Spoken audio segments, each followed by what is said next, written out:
শুনিলো আপোনাৰ পাৱৰী ফেক্টৰীৰ সন্মুখত মানে শ্ৰমিকবিলাকে মানে ৰৈ মেলি বাগিচাৰ পৰিচালকৰ ওপৰত মানে বিৰুদ্ধে প্ৰতিবাদ কৰি আছে। আমি আহি চালোঁ, বিশেষকৈ তেওঁলোকৰ এটাই মানে দাবী যে বাগিচা পৰিচালক নতুনকৈ যিজন আহিছে আপোনাৰ 2 বছৰমান হ'ল পিছে অহাৰ পিছত শ্ৰমিকৰ যিখিনি মানে নিয়মীয়াকৈ পাবলগীয়া সুবিধা তথা তেওঁলোকৰ অধিকাৰখিনি তেওঁলোকক বঞ্চিত কৰি ৰাখিছে আৰু সেইকাৰণে শ্ৰমিকবিলাকে চবেই বিচাৰি আছে এই পৰিচালকজন যাতে ইয়াৰ পৰা বদলি হয়। তেনেকুৱা দাবীতে তেওঁলোকে একদম চবেই হুলস্থুল লগাই যে পৰিচালকজন নানান ধৰণৰ মানে মেডিকেলত মানে ডক্টৰ নাই, এজন বা 2টা ডক্টৰ থাকিব লাগে, এজনেই ডক্টৰ আছে, মেডিকেল ষ্টাফ নাই, ট্ৰিটমেণ্ট ভালকৈ নাপায়। তেওঁলোকে শ্ৰমিকে আপোনাৰ PFৰ যিটো ৰিটায়াৰমেণ্টৰ পইচা তেওঁলোকে 2-3 বছৰ ধৰি পোৱা নাই।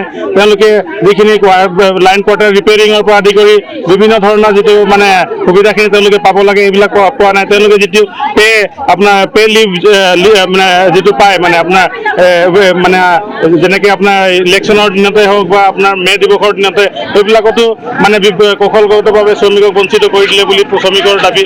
আৰু এইবিলাক গোটেইবোৰ মানে এই পৰিচালকজন অহাৰ পৰা ৰিচেণ্টলি মানে আপোনাৰ একো নিয়ম নীতি নমনাকৈ বাহিৰৰ পৰা এজন মানে ল'ৰাক এপইণ্ট কৰি দিয়াৰ কাৰণে মানে শ্ৰমিকে তথা আচাৰ বিষয়ববীয়াসকলে খুব যে এই পৰিচালকজন অহাৰ পৰা মানে নানান ধৰণৰ মানে অসুবিধাত পেলাইছে শ্ৰমিকক। আৰু যিবিলাকে আপোনাৰ প্ৰতিবাদ কৰিব যায় তেওঁলোককো মানে বিভিন্ন টাৰ্ম কামত নিয়োগ কৰি দিয়ে, শাস্তিমূলক ব্যৱস্থা গ্ৰহণ কৰে, মানুহবিলাকক মানে বিভিন্ন ভয় ভাবুকিৰে মানে দমন কৰিব বিচাৰে। গেটৰ মুখতে আমি সব শ্ৰমিকে বিচাৰিছিলে পৰিচালকজন আহিলে, কিন্তু দমভালি এইবিলাক আমি কৰিব নোৱাৰোঁ, তোমালোকে যি কৰা কৰি লোৱা এনেধৰণৰ মানে ব্যৱহাৰ দেখুওৱাৰ পিছত গুচি গ'ল ভিতৰত।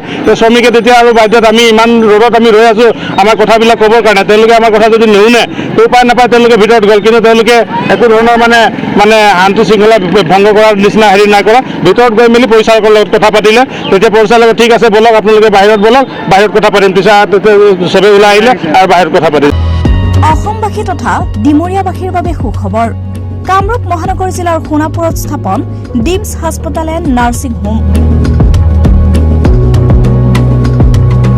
উপলব্ধ বিভাগসমূহ: general medicine, gynaecology, general and laparoscopic surgery, orthopaedic surgery, paediatrics and neonatology, palliative medicine, pain clinic, dermatology, ENT, urology, দুৰ্ঘটনা আৰু জৰুৰীকালীন সেৱাৰ বাবে 24 ঘণ্টাই উপলব্ধ ডিমছ হাস্পতাল এণ্ড নাৰ্ছিং হোম। অত্যাধুনিক সা সুবিধাৰে পৰিপূৰ্ণ ডিমছ হাস্পতাল এণ্ড নাৰ্ছিং হোমত উপলব্ধ digital x-ray, 24 hours pathology, ECG, PAC clinic, 24 hours RMO doctors. ঠিকনা: বৰঘাট, সোণাপুৰ, কামৰূপ মহানগৰ জিলা। যোগাযোগৰ নম্বৰ 8009040080। ডিমৰীয়াবাসীৰ বাবে সুখবৰ। সোণাপুৰৰ তেতেলিয়াত মুকলি Aditya clinic and diagnostic centre.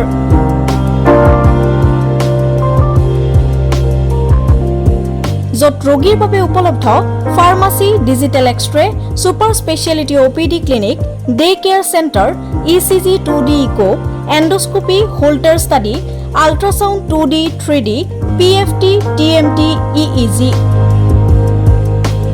বিশেষকৈ হৃদৰোগৰ সকলোবোৰ পৰীক্ষা নিৰীক্ষা কৰিব পৰা ব্যৱস্থা উপলব্ধ আদিত্য ক্লিনিক এণ্ড ডায়েগনষ্টিক চেণ্টাৰত।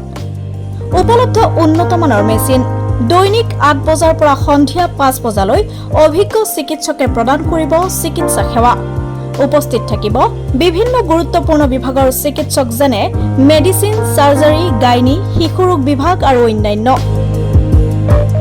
যোগাযোগৰ নম্বৰ 9365560093 অথবা 6002154585।